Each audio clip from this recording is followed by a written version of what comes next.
ar lá speisialta dar náisiún chun comóra ólag na éireann ó Macroom kilometra agus carga nima ar mar seáil amach os an áit seo ar néadaig a séadaig. I would like to welcome you on this special day for our nation, to commemorate the people of this area who put their lives and livelihoods on the line with the aim to achieve the freedom that we here today all enjoy. They were the Irish volunteers from the companies of Macroom, Clondrode, Ballymlagree, Killamatra and Carganema who marched out from here in Easter 1916. These men marched out to Carganema in the first stage of the southern part of the 1916 Rising. It was intended that these local units of the Irish Volunteers would act as the advance guard for the volunteers of Cork City and County who were making their way to Macroom. They planned to use the arms from the weapon-laden ship the Aud, which was due to land in Kerry to launch the Rising in the south. But because of the loss of the Aud, this part of the Rising did not occur. However, many of those who marched out that day were subsequently interned by the British and transferred to Fran Gogh internment camp in Wales. It was here that these volunteers formed the basis of the fight for freedom during the War of Independence in this area. So in memory of these men, we begin our ceremony. So we now pause for a moment's silence to remember all those who passed away in the last year.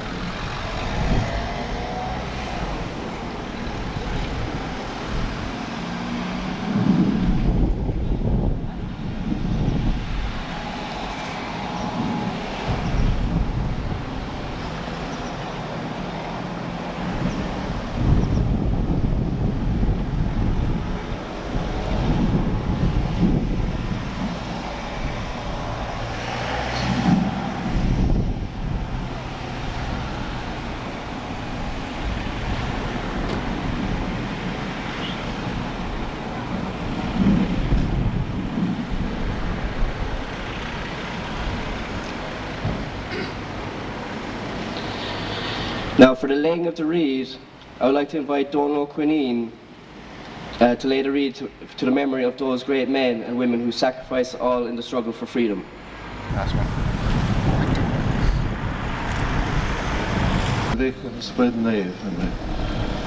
Mis Macroom nuair an céadún díomh glóra a sé réart díobh Iesu Christ. Á nachatá neamh go néamh taim go agad a récht, go néamh a tholann dar mar an éantar an neamh.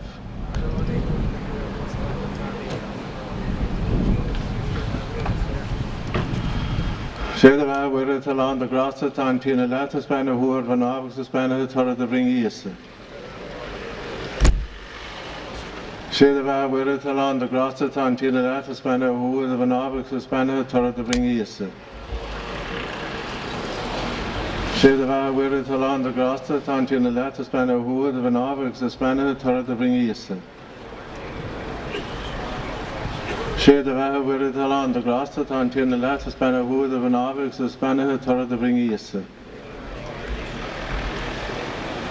Sé de bheith bhuiire talán de grasa tá an tína leat is beina thuair van ábhagus is beina torad a bhring Iesu.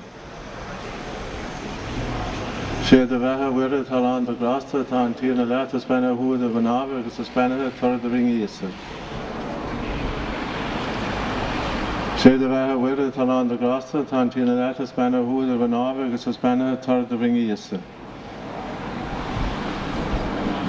Sé de bheith bhuiire talán de grasa tá an tína leat is beina thuair van ábhagus is beina torad a bhring Iesu.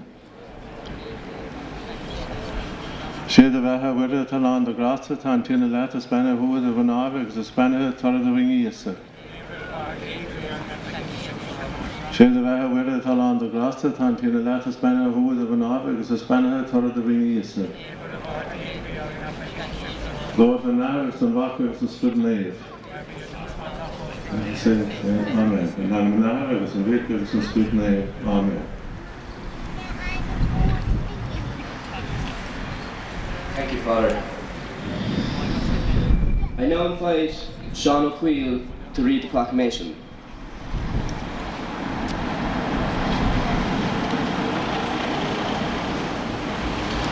The Proclamation of Poblacht na hÉireann, the Provisional Government of the Irish Republic to the people of Ireland.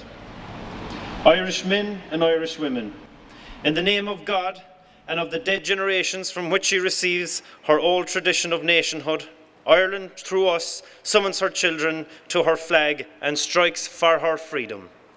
Having organised and trained her manhood through her secret revolutionary organisation, the Irish Republican Brotherhood, and through her open military organisations, the Irish Volunteers and the Irish Citizen Army, having patiently perfected her discipline, having resolutely waited for the right moment to reveal itself, she now seizes that moment, and supported by her exiled children in America and by gallant allies in Europe, but relying in the first on her own strength, she strikes in full confidence of victory. We declare the right of the people of Ireland to the ownership of Ireland, and to the unfettered control of Irish destinies, to be sovereign and indefeasible.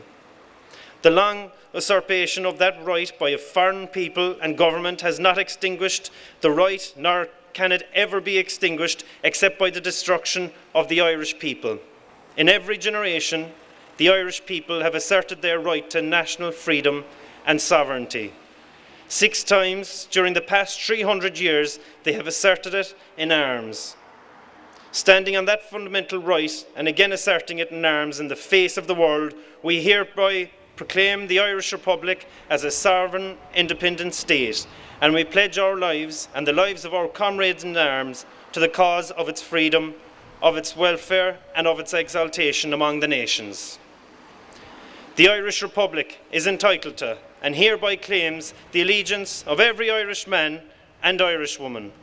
The Republic guarantees religious and civil liberty, equal rights and equal opportunities to all of its citizens, and declares its resolve to pursue the happiness and prosperity of the whole nation and all of its parts, cherishing all the children of the nation equally, and oblivious of the differences carefully fostered by an alien government which have divided a minority from the majority in the past. Until our arms have brought the opportune moment for the establishment of a permanent national government, representative of the whole people of Ireland and elected by the suffrages of all her men and women, the provisional government hereby constituted will administer the civil and military affairs of the Republic in trust for the people. We place the cause of the Irish Republic under the protection of the Most High God, whose blessing we invoke upon our arms, and we pray that no one who serves that cause will dishonour it by cowardice, inhumanity, or rapine. In this supreme hour, the Irish nation must, by its valour and discipline, and by the readiness of its children, to sacrifice themselves for the common good, prove itself worthy of the august destiny to which it is called.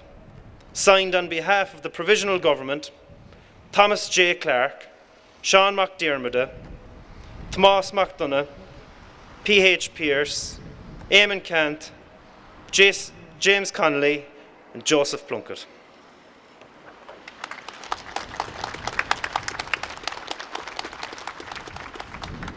Thanks, Sean.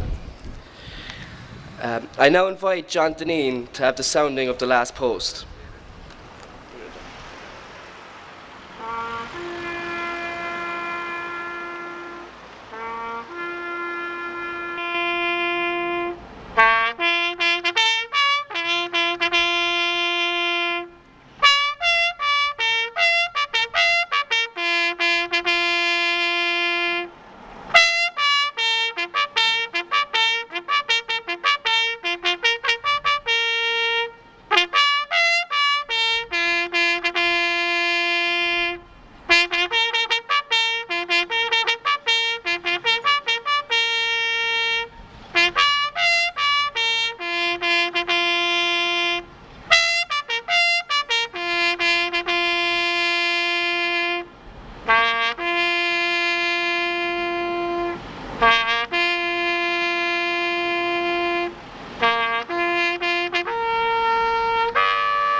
Thank you, John.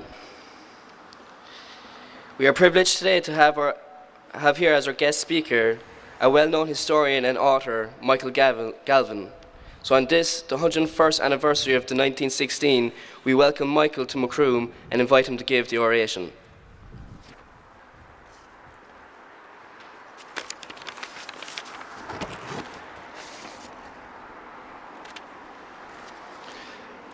Master Ceremonies, Reverend Fathers, ladies and gentlemen, perhaps it is appropriate at the remove of 100 years to dwell a little on 1917, a year too often neglected in the historical narrative, wedged in as it is between the seismic events of 1916 and 1918, with the end of the Great War, the conscription crisis and the general election that catapulted Sinn Féin to the forefront of history and diminished the powerful Irish Parliamentary Party. By 1917, the promise of Home Rule, Redmond's influence and the glories of local hero Michael O'Leary were beginning to fade in the popular mind. Now buoyed up by the glow of 1916 and the release of the prisoners in December, Home Rule was becoming outdated and nationalist aspirations were now more ambitious. Rolling political events throughout 1917 laid the foundation for the future revolution, marking this year pivotal in the unfolding drama that was 1918 to the truce in July 1921. The early months of 1917 saw a vigorous reorganisation of the volunteer movement, as well as the proliferation of Sinn Féin clubs. The old Macroom 7th Battalion now became, 4th Battalion, now became the 7th, comprising 13 companies, with Daniel Cockery commandant and Charlie Brown adjutant. On Easter Sunday, April the 27th, the first anniversary of the Rising, saw the volunteers hoisting the national flag atop the town hall, and an altercation occurred when the RIC tried to take it down, amidst loud jeers, a shower of snow, and a reading of the proclamation. A pivotal moment came in June when Eamon de Valera, the only leading officer of the Rising to have escaped the firing squad, won a symbolic victory in the Clare by-election, ousting Redmond's men there. Perhaps the last throw of the Home Rule dice was the Irish Convention in July, convened by the British government to ascertain and possibly satisfy nationalist aspirations. The exercise proved abortive because it was boycotted by Sinn Féin as superfluous. In the new post-1916 dispensation, Sinn Féin's increasing militant attitude was accentuated by severe press censorship under the Defence of the Realm Act, and complicated too since the US entry into the war divided nationalist opinion in America. More militant too in the tone set by the fledgling Michael Collins in his Thomas Ashe graveside oration in September, a veritable and unequivocal call to arms. In a booming voice, Collins addressed the huge gathering thus, I quote, "Nothing additional remains to be said. That volley which we have just heard is the only speech which is proper to make above the grave of a dead Fenian unquote." Following this rather dramatic and terse explication, he stuffed his prepared speech into his pocket and stepped back into the crowd before the note-taking RIC could take a good look at him. The election of De Valera as president of Sinn Féin and also the volunteers in October was pivotal in marrying both wings of the nationalist movement, and he was accorded a huge welcome to Macroom on December the 15th, with a large triumphant procession from Courcourt House to the town square. Another nationalist focus in the town was the Manchester Martyrs Commemoration in November, with 500 volunteers ceremoniously assembled in the square. By 1917, and not for the first or last time, the labour movement was being swept aside by the onward rush of Sinn Féin, and the Russian Revolution triggered a knee-jerk mirage with workers' Soviets set up in creameries and mills in Waterford, North Cork and Limerick in particular. With Connolly dead and Larkin immigrated, the future looked bleak. As would be demonstrated, the coming revolution was in great part principally of the town bourgeois and strong farmer, not with any great social or working class import. De Valera later proclaimed, I quote, "Labour must wait," unquote, and they are still waiting. When Larkin returned in the early 20s, the great man proved more of an embarrassment in the harsh new world that was the Free State. In the background was the carnage of the Great War. Many young men from town and country gone to the front, some for adventure, others for patriotism, and more driven by poverty and unemployment, as well as the Victoria Cross decorated Michael O'Leary Kilbarry. From Macroom, two in particular deserves mention. Stephen Lehan Slevin was honoured for bravery at the Battle of Struma in July 1917, as well as John Lyons Masseytown at the Somme, both with the Royal Munster Fusiliers. Following his commendation, Private Lehan wrote home a terse letter thus, I quote, I am sending you my parchment certificate, which I got for the attack on Guinchi. I don't like to keep it any longer, as I do not know the minute I may be sent across the Jordan. There is a fierce bombardment going on at present, and we are under it, but I am hoping to pull through all right. But sad news reached the district and town too in November 1917 that Daniel Cremen, Royal Munster Fusiliers, was killed at Ypres, and Charles Hill Coolnadan seriously wounded. Their noble efforts would not only be unsung in the new dispensation, but rather despised, as they themselves shunned as traitors. Their form of nationalism would not form part of the future patriotic narrative. This monumental omission represents one of the greatest scandals of modern Irish history, and their demonisation, as well as John Redmond's, a grave wrong that has only until quite recently been set to rights to some extent. But then, of course, the old maxim tells us that most history is written by the winners. What is little known is that 1917 visited a severe food crisis on the country due to the demands of war and a squeeze on imports due to German submarine warfare. So serious was this crisis that rumours of likely famine abounded, with the Great Famine and the Near Famine conditions of 1879 and the 1890s all a vivid memory. Accordingly, the government introduced a compulsory tillage order, which caused a modicum of prosperity and increased employment in the countryside, but little benefit to the towns and cities.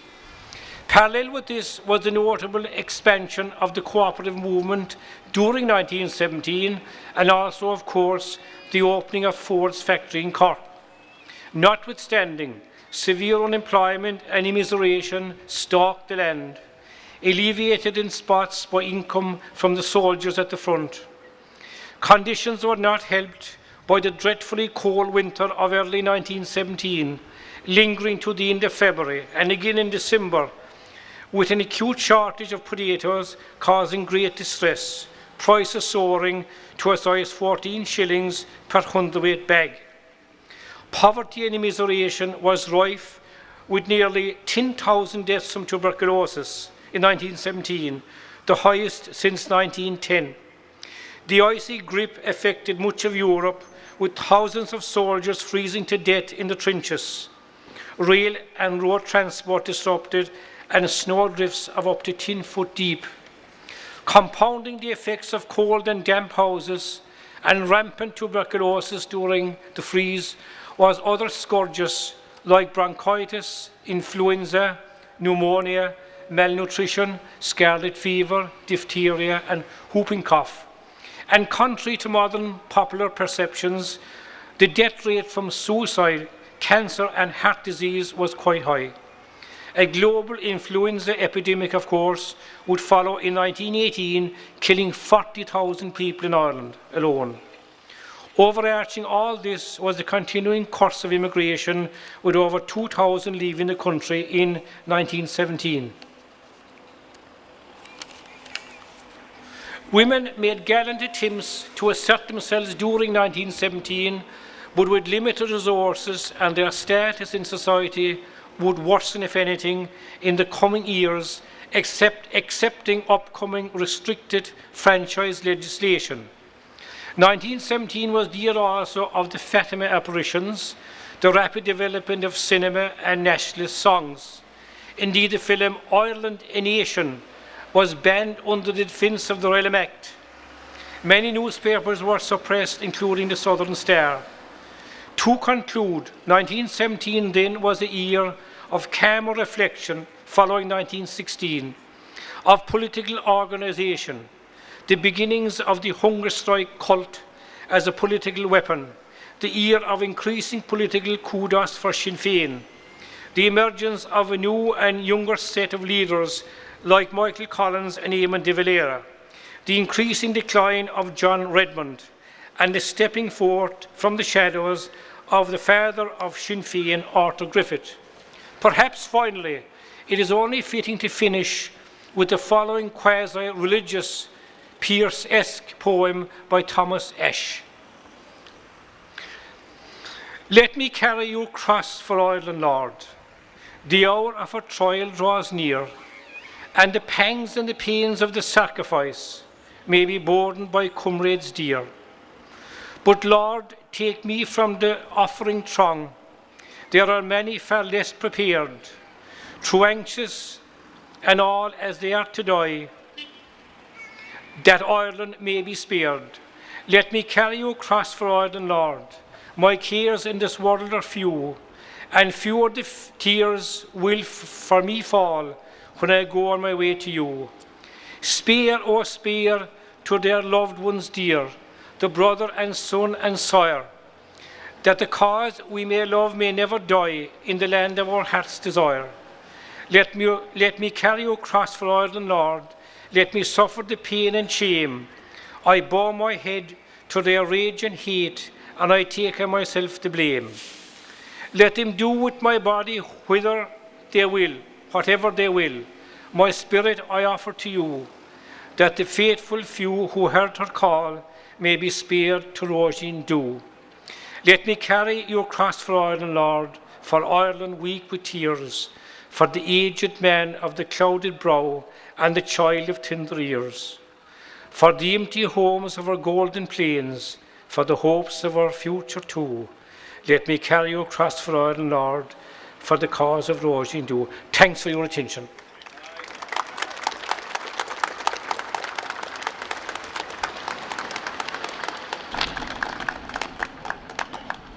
Thanks very much, Michael. I now invite Michael Bradley for the national anthem.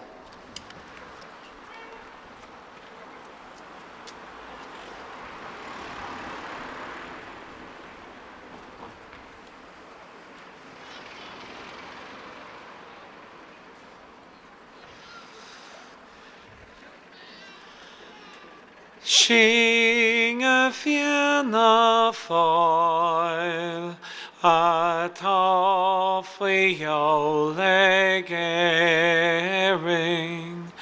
Buin dar Slo, Hartlín a Roingi Coing,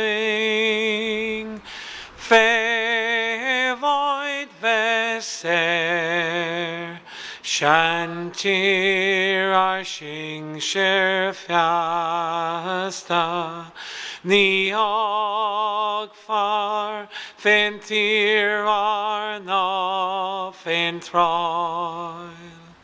Anach dahem savyar navel legyaner gel kan vash nu sel legan hashkrech felach na pile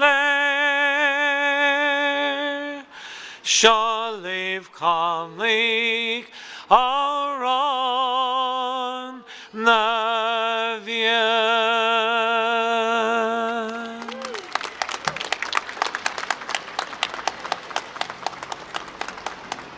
Thank you, Michael.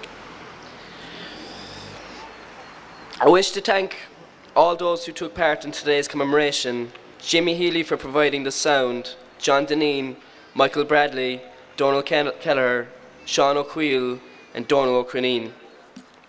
I would also like to thank all members of the committee for all their work in organising of today's events. I wish to express a special thanks to our speaker, Michael Galvin, for coming here today, and a special thanks to Pat O'Connell for the organisational work done every year. Most importantly, I would like to thank all of you for coming here today in remembrance of those men and women of 1916.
And you might say 11 Hail Marys like you did the last time. To be jammers like, you know, come in and just pick the right spots. Oh, no problem with that. And probably, you know, Dad, Mom, I know.